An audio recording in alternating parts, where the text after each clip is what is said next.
Acho que essa é uma de muitas histórias esquecidas pelo tempo. Imagine quantos causos, assombros que já tenham ocorrido por aí e que nunca foram relatados. Acho louvável seu trabalho, Sam, que busca narrar e mostrar os fatos, sejam esses recentes ou que tenham acontecido há mais de 50 anos. Essas histórias que venho trazer aqui têm mais de 70 anos. São vários relatos de conhecidos e desconhecidos, que aqui tentarei eternizá-las no tempo. Mas antes de contar esse caso, eu quero me apresentar. Quero que me chamem de Duarte, o meu sobrenome. Sou um policial militar aqui do Ceará. Quero deixar o nome da minha cidade no anonimato. Porém, sei que os mais antigos irão saber de qual região eu sou, pois darei detalhes nesse relato. Mas o caso que irei contar aconteceu por todo o Ceará, desde a Juazeiro do Norte até Fortaleza. Muitas são as histórias dessa criatura, e tive o prazer de ouvi-las dos mais antigos. Meus avós foram os primeiros a relatar seus causos e assombros, e eu acredito e reafirmo que essas coisas são reais, pois quando ouvi falar de lobisomem não foi assistindo filmes. Foram meus parentes que me contaram, não como lobisomem, mas como gente que virava bicho. Eu venho de uma família muito humilde aqui do Ceará. Segundo a minha mãe, somos naturais do sertão de Juazeiro, mas foram anos vivendo como nômades, sempre mudando de lugar e de estadia. Onde a minha família passava, a gente morava, mas passamos boa parte da vida residindo entre a cidade de Juazeiro e Missão Velha. Meus pais, quando tiveram seus filhos, resolveram parar onde morava boa parte da família, que fica entre os dois municípios. E foi lá na casa da minha avó que eu vi os primeiros casos de lobisomem. E foi quando presenciei um lobisomem pela primeira vez. Eu já devia ter em torno dos meus 9 anos. Muito novo, já ajudava o meu avô com a lida diária no seu roçado. Não ia para ajudar de fato. Ia porque gostava de acordar cedo e ficar naquele meio de mato brincando. Meu avô e meu pai era quem fazia todo o trabalho braçal. Mas depois, quando mais velho, comecei a ajudar. A gente sempre acordava antes das 4 horas, para sair de casa às 4 em ponto. Meu avô estralava uns ovos e colocava com farinha, a nossa merenda, e sempre passava pela casa do meu pai para a gente ir ao roçado. O caminho que a gente percorria era sempre o mesmo. Passava entre algumas propriedades, onde tinha apenas uma estradinha de chão, mas que em algumas partes eram cheias de mato. Também tinha que passar por 2 mata-burro. Depois que a gente chegava na vazante, era só subir que já chegava onde era o roçado do meu avô. Porém, foram muitas as experiências que tivemos andando por ali. Certa vez, já começando o amanhecer, um certo homem cruzou o nosso caminho na estrada. Esse homem estava vestido com roupas casuais e era bem comunicativo. O homem passou pela gente e deu um bom dia. Mas meu pai, e muito menos o meu avô, responderam aquele bom dia. Ainda disse que o homem tinha falado com eles, mas quando me virei para apontar onde aquele homem estava, não tinha ninguém ali. Aquele sujeito simplesmente sumiu, e meu avô explicou que aquilo era uma visagem que tinha naquela estrada, e que eu nunca respondesse às palavras de um espírito, pois esse poderia me seguir. Aquilo obviamente me deixou muito assustado, mas nem chegava aos pés do dia que cruzamos o caminho de um lobisomem. Em uma outra vez, ainda de madrugada, passamos por uma coisa ainda mais cabulosa. Estava na garupa da bicicleta do meu pai, e meu avô estava do nosso lado conversando, mas em dado ponto do caminho, ouvimos um urro alto e bem estranho, que vinha logo do nosso lado. Meu pai e meu avô pararam na mesma hora, e os dois puxaram da cintura um rabo de galo. Lembro que meu avô pegou o facão e pôs na testa. Andou por alguns metros, depois falou assim para o meu pai. É aquele boi das terras do Severino. Ele fica assim toda vez que vê gente desconhecida. Mas nem ele e nem meu pai soltaram seus rabos de galo. E a coisa só não mata acompanhando a gente lado a lado.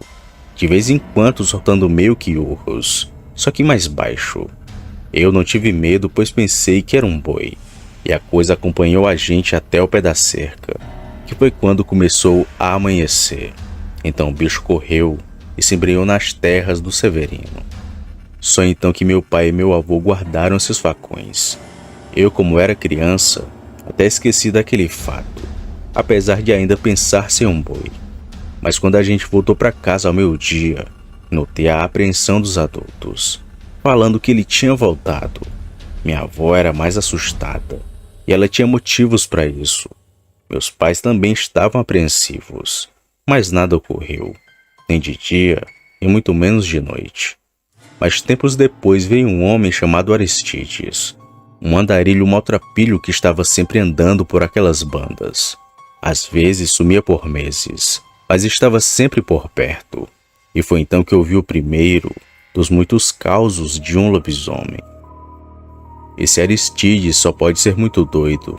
Família rica, homem estudado, devia estar na capital trabalhando e ganhando só o dinheiro no mole. Deve ter ficado doido depois de tanto estudar. Esse daí é só Deus na causa, mas cada um com seu cada qual. Disse meu avô quando o homem veio na sua casa para pedir comida. O Aristides era bem moreno como eu, mas tinha os olhos engateados e bem azulados. Dizia a minha família que ele era muito rico, tinha até faculdade e era casado, coisa que não era bem comum para aquele tempo, pois, como disse, veio de uma época muito humilde. Geladeira, televisão e até água encanada eram luxos que não podíamos ter, muito menos energia elétrica. Mas Aristides tinha tudo isso e ainda assim desandou no mundo e ficou vivendo que nem mendigo. Mas tinha um porquê para ele fazer isso. Dizia meus parentes que era ele quem que virava bicho ali na região. Corria pelas encruzilhadas soltando urros e devorando os animais. Esse bicho que todo mundo dizia que ele virava não atacava ninguém. Só assombrava quem cruzava o seu caminho, mas mesmo assim nenhuma pessoa confiava. Uma vez minha tia me contou que já era assim muito tarde. Estava com calor porque o tempo estava abafado, e no meio da noite começou a cair uma forte chuva. Ela correu para tirar as roupas do varal, mas assim que abriu a porta da cozinha, ela viu um bicho de 4 e parado bem na sua porta, como se estivesse fugindo da chuva. A coisa olhou para ela e então correu. Ela só deu um grito e trancou a porta, pois aquilo não era o Sansão, seu cachorro, pois parecia a mistura de gente com um porco. E claro, pouco depois o Aristides apareceu naquela região, levando as pessoas a suspeitarem ainda mais daquele homem. Outra vez foi a minha avó. Tinha ido tirar o terço na missa e vinha para casa com sua sogra. Isso ela ainda era muito nova. Minha avó disse que no meio da estrada elas viram aquelas 2 bilas avermelhadas e um fedor de doer o nariz. O bichão urrou e passou entre as 2 correndo e ainda puxou ela pela mão, quebrando seu terço de Santo Expedito que a mesma carregava. Ela e sua sogra partiram no rumo da casa do meu avô e o bicho ainda veio correndo atrás delas, mas elas já estavam em casa seguras. Só viram o bichão preto correndo e levantando poeira na estrada. Meu pai também viu a mesma criatura. Ele contava que era uma noite de lua cheia, quando vinha retornando da casa do seu compadre, depois de jogar baralho. Nessa noite ele havia tomado umas, mas dizia que estava sóbrio e bem da cabeça. Meu pai disse que avistou um cachorrão no pé da cerca olhando para ele. O cão era todo preto e muito peludo. Parecia até vestido com a pele de animal. Mas a coisa desandou de vez quando ele chegou mais perto do bicho e ele ficou em pé e urrou que nem um porco para ele. O meu pai nem quis ficar ali para ver o que o bicho iria fazer. Apenas pegou a sua sacola de coisas e correu para sua casa. E não sabe dizer se o bicho seguiu ou não, pois o medo foi tanto que ele nem olhou para trás. Mas disse que ouviu a passada logo atrás dele, e um cansaço muito alto. Fora esses, tiveram mais causos desse bicho. Minha vizinha o viu deitada em uma clareira. Um amigo do meu avô passou do lado do bicho e o lobisomem não fez nada com ele. E teve um conhecido nosso que também levou uma carreira dessa coisa. Porém, a mais marcante e impressionante dessas histórias foi a minha, onde eu descobri o segredo do lobisomem. E nem sei se posso dizer assim, já que até hoje não sei quem que virava bicho. Isso aconteceu não faz muito tempo. Tinha ido para a capital fazer o TAF da polícia e fiquei lá por mais alguns meses, até o fim das provas para ser policial. E de lá voltei para o pequeno interior onde morava. Já podia me considerar um policial, mas que ainda não estava exercendo a profissão. Cheguei em casa e foi aquela comemoração. A gente comemorou bastante e conversou também. E soube que o tal bicho estava aparecendo por ali e que Aristides estava pela região. Bom, os dias se passaram e não escutava nada nas noites, e nem andando por aí cheguei a ver. Mas é aquilo que dizem: quando você quer que aconteça, nada acontece. Mas quando não quer, aí acontece. E foi esse o meu caso. Não lembro a data certa e nem a hora que era, mas sei que vinha da casa de um conhecido. Na estrada vi de longe uma pessoa muito rápido se aproximando. Fui para de trás de uma árvore e puxei o 38. Mas quando vi quem era, guardei o cospe-fogo. E era Aristides, assombrado e todo alvoroçado. "O que houve, homem? Tá correndo de quê?" Perguntei. E ele perguntou quem que eu era. E disse que era neto do velho Inácio. E então Aristides se pôs a falar. "Então bora subir nessa árvore, porque tem um bicho vindo atrás de mim." A gente andou um pouco pela mata e subimos num pé de cajueiro. E não demorou nada e ouvi uns passos pesados pisando naquele chão de areia, junto de um cansaço muito alto. "Tá vendo aí? É um bicho que quer me pegar faz tempo," disse Aristides, enquanto a coisa ia longe, mas que ainda voltou pela mesma estrada e logo depois sumiu. Perguntei para ele quem que era o bicho e por que estava atrás dele.